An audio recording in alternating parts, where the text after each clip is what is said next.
Viewers কেমন আছেন সবাই? আশা করি অনেক অনেক ভালো আছেন এবং আয়ন হোমিও ক্লিনিক এই চ্যানেলটির সাথেই আছেন।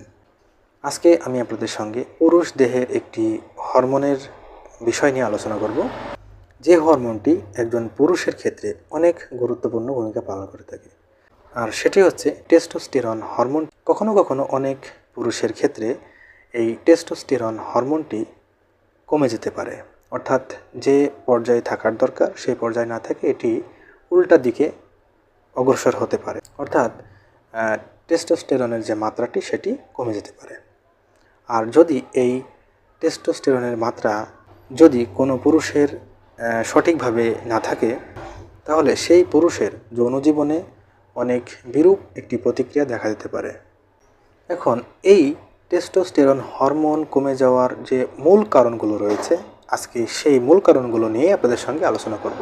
ভিউয়ার্স, মানব দেহে এই টেস্টোস্টেরনের মাত্রা যদি খুব বেশি বেড়ে যায় তাহলে কিন্তু সমস্যা সৃষ্টি হতে পারে।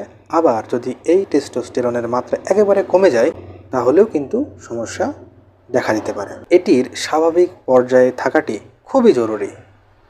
তাহলে পুরুষের যে টেস্টোস্টেরনের মাত্রা কমে যাওয়ার যে মূল কারণগুলো রয়েছে সে বিষয় নিয়ে একটু আলোচনা করা যাক। ভিউয়ার্স, আপনার যদি দীর্ঘদিনের কোনো জটিল রোগ থেকে থাকে এবং আপনি যদি কোনো জটিল রোগে দীর্ঘদিন ধরে ভুগতে থাকেন তাহলে কিন্তু আপনার এই সমস্যা হতে পারে। যেমন সেটি হতে পারে আপনার কোনো কিডনির রোগ, সেটি হতে পারে আপনার কোনো হার্টের রোগ, সেটি হতে পারে আপনার কোনো লিভারের রোগ। দীর্ঘদিন ভুগতে থাকেন তাহলে কিন্তু আপনার এই টেস্টোস্টেরনের যে মাত্রা সেটি কিন্তু কমে যেতে পারে এবং এতে আপনার সমস্যা দেখা দিতে পারে। যদি কারোর অনিয়ন্ত্রিত মাত্রায় টাইপ 2 ডায়াবেটিসের সমস্যা থেকে থাকে তাহলেও কিন্তু টেস্টোস্টেরনের মাত্রা কিন্তু ধীরে ধীরে কমে যেতে পারে বা সমস্যা দেখা দিতে পারে। এছাড়া কেউ যদি অতিরিক্ত মাত্রায় অ্যালকোহলে আসক্তি হয়ে যান, আপনি স্বাস্থ্যকর খাবার না গ্রহণ করে অস্বাস্থ্যকর কিছু খাবার, সেটি হতে পারে আপনার জন্য ক্ষতিকর, সে সমস্ত খাবার যদি আপনি নিয়মিত গ্রহণ করে থাকেন তাহলে কিন্তু আপনার এই সমস্যা দেখা দিতে পারে। যদি কারোর যৌনবাহিত কোনো রোগ থেকে থাকে, বিশেষ করে অন্ডকোষের রোগ কিংবা অন্ডকোষে যদি কারোর আঘাত লেগে থাকে তাহলে কিন্তু আপনার টেস্টোস্টেরনের যে লেভেলটি সেটি কমে যেতে পারে। যদি আপনার দেহে প্রোল্যাক্টিন হরমোনের মাত্রা খুব বেশি বৃদ্ধি পেতে থাকে তাহলেও কিন্তু আপনার এই টেস্টোস্টেরনের মাত্রাও কিন্তু কমে যেতে পারে।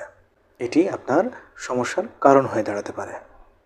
ভিউয়ার্স, আপনার যদি লিভারের কোনো সমস্যা থেকে থাকে, অর্থাৎ আপনার যদি লিভার সিরোসিস হয়ে থাকে তাহলেও কিন্তু আপনার এই টেস্টোস্টেরনের যে মাত্রাটি কমে যেতে পারে, অর্থাৎ টেস্টোস্টেরনের যে ঘাটতি সেটি আপনার হতে পারে।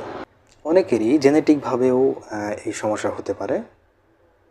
আপনার যদি পিটুইটারি গ্ল্যান্ডে কোনো টিউমার হয়ে থাকে তাহলে কিন্তু আপনার এই টেস্টোস্টেরনের যে হরমোনের ঘাটতি সেটিও কিন্তু আপনার দেখা দিতে পারে। ভিউয়ার্স, হঠাৎ করে যদি আপনার শরীরে অতিরিক্ত ওজন বৃদ্ধি পেতে থাকে কিংবা আপনার শরীরে অতিরিক্ত মাত্রায় ওজন কমে যায় তাহলেও কিন্তু আপনার সমস্যা দেখা দিতে পারে। সেটি যে কোনো রোগের কারণে হোক না কেন আপনার এই সমস্যা কিন্তু দেখা দিতে পারে। ভিউয়ার্স, আরও একটি বিষয়ে, যদি কেউ কেমোথেরাপির মতন চিকিৎসা নিয়ে থাকেন তাহলে কিন্তু তার এই হরমোনের পরিবর্তন আসতে পারে। ভিউয়ার্স, আজকে এই পর্যন্তই। দেখা হবে অন্য কোনো নতুন একটি ভিডিওতে। সে পর্যন্ত সকলেই সুস্থ থাকুন, ভালো থাকুন এবং নিরাপদে থাকুন এবং আয়ন হোমিও ক্লিনিক এই চ্যানেলটিকে সাবস্ক্রাইব করে রাখুন।